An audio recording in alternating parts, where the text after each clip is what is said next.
After hosting Christmas for 6 years straight, cooking for 20 people, buying all the gifts for the nieces and nephews no one else could afford, I asked my family if someone else could take over this year. My aunt said, "Oh, poor you. Must be so hard being the favorite." On Christmas Eve, no one showed up. I got a single text from my mom, "We all went to your cousin's. It's her turn now." I sat alone with a cold ham and 17 wrapped gifts. The next year, I wasn't invited at all.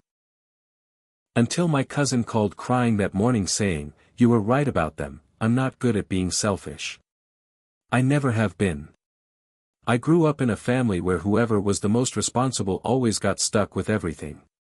That's how it started. 6 years ago, my dad died in September. That Christmas, everything was a mess. Nobody wanted to deal with it. My mom was crying constantly, my siblings were fighting over stupid stuff, and nobody wanted to take charge. So I said, "I'll do it." That year, I hosted. I cooked for 17 people, bought gifts for everyone, even made special stockings with each kid's name. It was exhausting, but everyone seemed grateful. People said, "This saved Christmas," and I told myself I'd just do it that one time. But the next year, they just assumed I'd do it again. Same with the year after that. And the year after that. By year 4, I was already burnt out. But nobody offered to help. I kept doing it. Every year. My house in Temecula isn't huge, but I made it work. I pushed 2 tables together. I rearranged furniture. I cooked everything from scratch: ham, turkey, green beans, sweet potatoes, 2 kinds of pie, stuffing, mac and cheese. I did cider on the stove, Christmas music, lit candles, the works. It wasn't perfect, but it was warm. And the gifts, I bought for every single niece and nephew, even the ones my siblings said they couldn't afford. My sister Candace always said money was tight. Same with my brother Eric. I didn't want the kids to suffer, so I covered for them. I started buying early, September or October, to spread out the cost. I spent about $1,200 every year, not counting food and decorations. By year 6, I was tired. I was working more hours at my job, and I had started dealing with some health stuff, nothing major, but enough that I didn't feel like carrying everything on my back again. So in early September, I sent a message in our family group chat. Me. "Hey everyone, would someone else be open to hosting Christmas this year? I'm just feeling a little stretched thin. Thought it might be good to switch it up." It was polite. Respectful. Nobody replied for 3 days. Then my Aunt Rochelle finally wrote, "Oh, poor you. Must be so hard being the favorite." I stared at that message for a long time. It hit me in the chest. I wasn't the favorite. I was the doormat. I did everything so no one else had to. A few more messages came in, mostly sarcasm. "Eric, looks like someone's had enough of being Martha Stewart."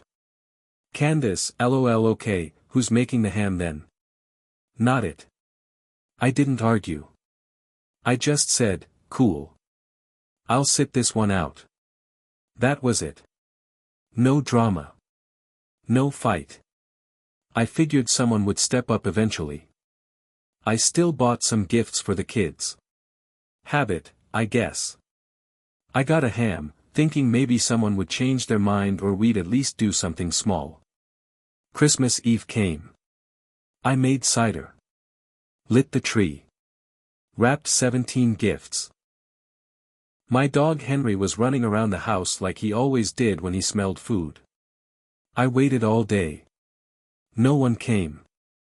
Not one car in the driveway. Not one knock at the door.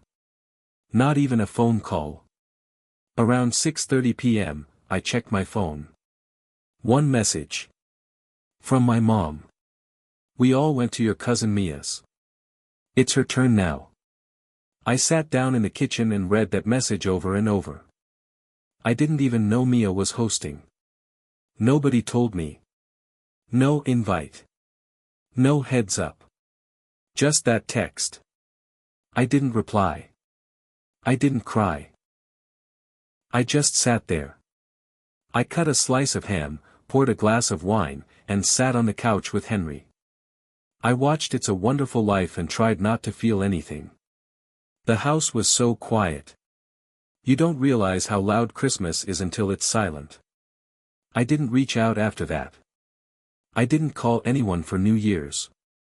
I ignored birthdays. No messages. I was done. The next year, no one asked if I was hosting. No one sent an invite. I didn't expect one. Then on Christmas morning, my phone rang. It was Mia. Crying. She said, "I'm so sorry. You were right about them." She told me how they all showed up at her place with nothing. Nobody brought food. They didn't help clean up. Her mom, my Aunt Rochelle, brought a frozen pie and criticized everything.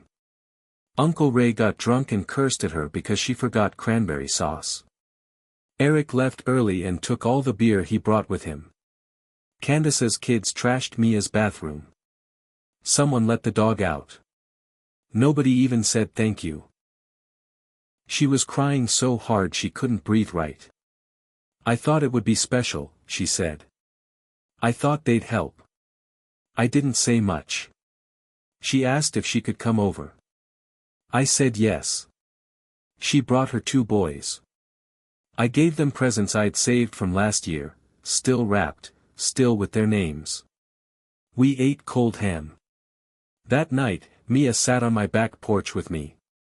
Her eyes were red and puffy. I told them I'm never doing it again, she said. I just nodded. I knew how she felt. I told her, you don't owe them anything. She looked at me. They hate when we stop giving. That's when they turn. She was right. That's when I decided I was going to get my peace back, and maybe take something from them in the process. After that night with Mia, something in me shifted. I wasn't sad anymore. I was angry, but calm about it. Cold, even. They thought I'd roll back over and play the holiday doormat again. They thought a year off was enough, and I'd come crawling back with my casserole dishes and wrapped gifts. But I didn't. By February, I got the first signs of it. My mom called out of nowhere and asked, "Are we doing Easter at your place again?" I said, "No." Dead silence. Then she said, "Oh. All right. We'll figure something out." They didn't invite me to whatever, something, they figured out. Then in July, Candace had a barbecue. She texted me 3 hours before. "You're still bringing deviled eggs, right?" I never agreed to go. I replied, "Not coming. Hope it goes well." That was the last I heard from her that summer. By September, the group chat woke back up. Mia and I were still in it, watching it all go down. Aunt Rochelle, "So what's the plan for Christmas this year?" Eric, "If someone else is hosting, I'll show up. Just not doing dishes." Candace, "Not it." My mom tagged me. "Mom, we missed last year. You're hosting again, right?" I didn't reply. A week went by. Then Mia posted one message, "Mia, maybe try doing it yourself this year." That message lit a fuse. Rochelle responded within minutes. "Rochelle, oh please. Don't start with that attitude again. You were the one who offered." Mia, "Because no one else did anything. I paid over $500 and got treated like the help." Eric chimed in. "Eric, you two sound like victims. We all have busy lives. Don't throw it back on us." I left the group chat that night. So did Mia. That's when we started planning something different. Not petty. Not revenge for the sake of being cruel. Just something that would make them feel what we'd felt. Something that would leave a mark. We called it our Ghost Christmas. We'd host a big event, but not for them. We found a local church that ran a holiday dinner for families in need. Mia and I teamed up with them. We used the money we usually spent on our spoiled relatives and made it count. We cooked 3 turkeys, made trays of stuffing, green beans, mashed potatoes. I gave out the same stockings I used to make for my nieces and nephews, but this time, to kids who actually smiled when they got them. I had more people in my house that December than ever before, and none of them were blood.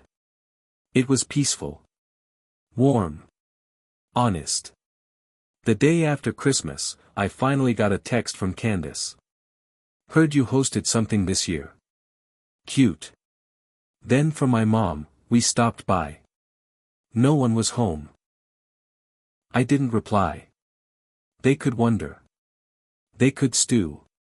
Let them feel it, the silence, the cold, the missing pieces. Let them remember what it's like when the one who gives everything finally gives nothing. But they weren't done. Eric showed up at my job in January. He walked right up to my desk and said, "You think you're better than the rest of us?" I stood up, looked him in the eye, and said, "No. I just stopped pretending you were good people." He didn't say another word. But what I didn't know yet, was that they were already planning to take something from me. Something personal. Something I wasn't prepared for. After that scene at work with Eric, I started watching my back a little more. He didn't threaten me, but there was something in his face, something bitter. Like he'd lost control of the one person he could always depend on, and now he didn't know what to do with himself. But I moved on. I focused on work. I spent time with people who actually valued me. Mia and I got closer. Her boys started calling me Auntie without being told to. For the first time, I didn't feel like a servant at the edge of my own family. I felt like a person.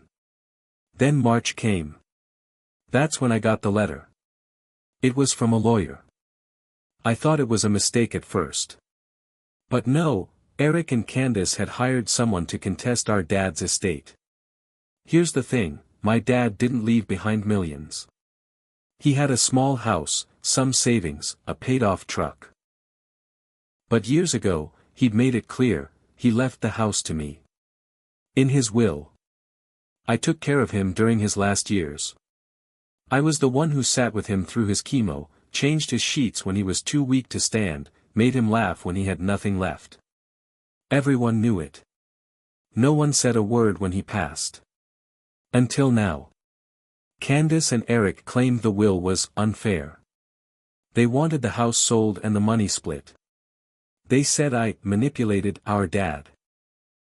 Said I isolated him from the rest of the family. I couldn't believe it. I called Mia that night, shaking. "They're trying to take the house," I said. She was quiet for a minute. Then she said, "They know it's the only thing left they can use to hurt you." I hired a lawyer. Dug out every document, every email, every note my dad had ever written. Even found an old voicemail of him thanking me for making home feel like home again. I gave it all to the attorney. While that mess brewed in the background, the family kept playing dumb. My mom called once. "You really don't want to settle this quietly?" I hung up. Rochelle messaged Mia and told her I was being dramatic and ripping the family apart. The same family that left me alone on Christmas Eve. The same family that now wanted to rip away the last thing my dad gave me. We went to court that summer. Eric showed up in a suit that didn't fit and a smug look on his face. Candace came with tears ready, acting like I'd robbed her of her childhood home. She hadn't lived there since she was 17 and once tried to sell the garage door online while my dad was still alive. They told the judge I'd been controlling, cold, and distant. My lawyer handed over a binder with photos, receipts, letters, and medical documents, all showing I was the one who handled everything. And then she played the voicemail. My dad's voice, weak but clear. "I don't say this enough, but thank you. You've given me more peace than I ever thought I'd get at the end. You're my girl. I love you." That room went silent. The judge ruled in my favor. The house stayed mine. But the damage wasn't over. After that ruling, my mom sent me one final message. Hope it was worth destroying the family. I stared at it for a long time. Then I blocked her number. Mia saw the fallout too. She told me Candace was going around telling everyone I cheated her and that I turned Mia against the family. But Mia wasn't budging. She stopped going to family events. She stopped letting her kids around them. Said she wasn't going to raise her boys to think loyalty meant self-sacrifice. The part that stuck with me the most? It wasn't the lawsuit. It wasn't the lies. It wasn't even the loneliness. It was realizing how easy it was for them to throw me away. Just like that. But I wasn't done yet. There was still one thing left to do.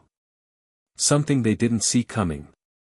After the court case ended and they lost, they went quiet. Too quiet. No more texts. No more surprise visits. No more group chats. I knew they were licking their wounds, waiting for the next excuse to twist the knife again. But I wasn't afraid of them anymore. I had nothing left to lose, and nothing left to give them. That fall, I started sorting through the attic.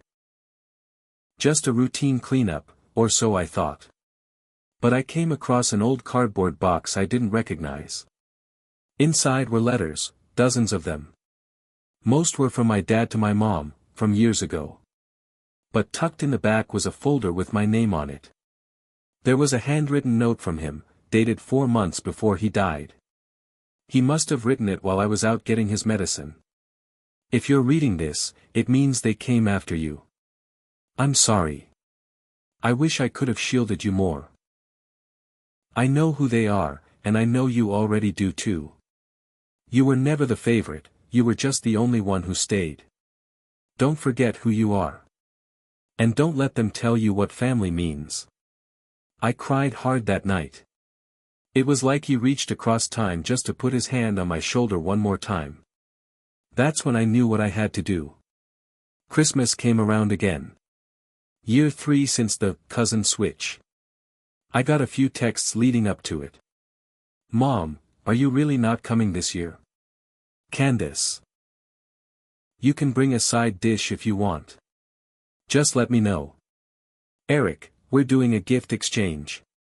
Don't bring anything too expensive this time. I ignored all of them. Instead, I made a post on Facebook. It was public.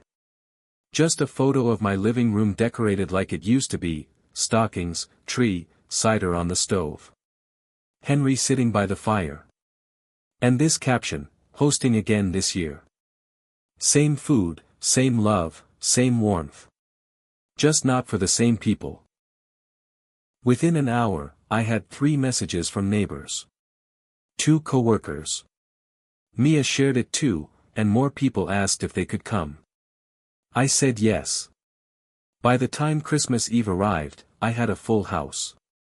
None of them were family by blood, but every single one of them brought something: food, wine, small gifts, good energy. We laughed. We hugged. We ate like kings. Late that night, Mia handed me a small box. Inside was a keychain with one word engraved: enough. She said, "You always were." I held it in my hand and nodded. Then came the last twist. In early January, I got an email from a real estate agent. Apparently, Eric had tried to list his house, only to find out my dad was still a partial cosigner on the loan. He never finished the paperwork to remove him after Dad died. Guess who had inherited that share? Me. I owned 26% of his house. Not enough to take it. But enough to block a sale or make his life complicated. He tried to negotiate. He called me, whining about legal stuff and paperwork confusion. I didn't yell. I didn't gloat. I just said, "I'll sign off. But it'll cost you." He paused. How much? I gave him a number. It wasn't outrageous. But it was exactly the amount I'd spent on Christmases, gifts, food, and cleanup over those 6 years. $7,300. He hesitated. Then paid it. A week later, the money hit my account. I donated half of it to the same church we worked with the year before. The other half, I used it to take Mia and her boys to Lake Tahoe. First real vacation I've had in years. Sometimes I still get texts from my mom or Rochelle, trying to stir up guilt. I don't answer. Not because I'm bitter. Because I'm done.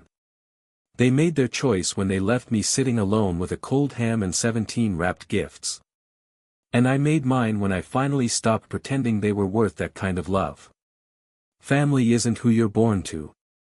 It's who shows up, especially when no one else does. And that's the last gift they'll never understand.